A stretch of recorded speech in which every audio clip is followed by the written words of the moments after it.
Why did we think buying a house in the middle of nowhere, Vermont was a good idea? We weren't completely isolated, but it definitely wasn't suburban America. I grabbed the warm popcorn bag, dumped it into a bowl, added some hot sauce, grabbed a sugar-free soda, and bam, girl dinner for one. I curled back up on the couch, blanket tight around me, wondering how the Torrances didn't immediately realize something was wrong in that hotel. I mean, they were all alone in the middle of nowhere during a snowstorm, and all of a sudden, I heard a sharp, crisp crunch in the snow outside. It was loud enough to cut through the howling wind. So, was it close? It wasn't ice slipping off the roof. It wasn't a branch collapsing under the weight of snow. I knew those sounds. This was different. This sounded like a footstep. The lights died. The house went pitch black. I reached for my phone, but my hand closed on nothing. I'd left it in the living room. I needed to call for help, and now I needed my phone. I took a few careful steps and froze.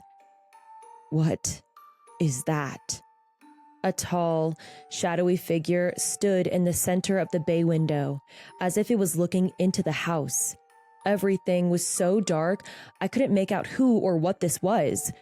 But I do know that it stood completely still, unmoving.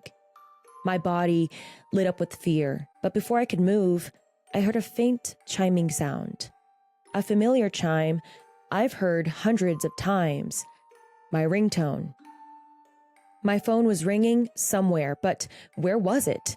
I could hear it, but faintly, as if it wasn't quite near me. And it wasn't near me at all, actually. It wasn't even inside the house. A soft glow blinked through the window. My phone was sitting on a small table on the front porch, lighting up and ringing. But how? How was it outside? I had it on the couch with me the entire time. I'd been using it right before The Shining started. And then it hit me. Someone had been inside. Someone had taken my phone. Someone knew I was there.